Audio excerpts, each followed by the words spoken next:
In this video, we're just going to talk about the last questions for this lab. We got a little interrupted in the first video. That's why I cut it a little bit short. There was a announcement that came on that I wasn't expecting.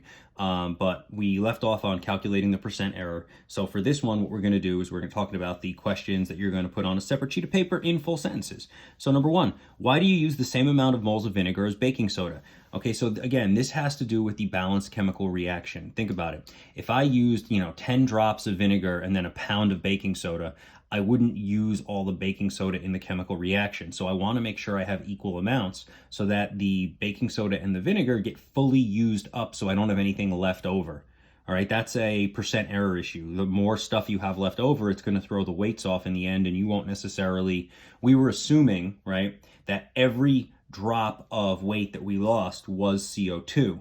Well, that assumption is only true if we use the exact amount of the two reactants needed, and for every molecule extra that we had, that's a little bit more weight that we were assuming was CO2 that really wasn't CO2. So that's the real reason. But again, in your own words on this, not mine. After the reaction happened, what compounds remain in the beaker? Just look at the chemical reaction. That should be, and then know what compound came out of the reaction. Obviously, that one's not in there. What caused the total mass of the product to be less than the total mass of the reactants? I just talked about it. Once the reaction stopped, what would happen if more baking soda was added? So this is, again, this goes back to question one. The reason we use the exact same amount is so that there's nothing left over.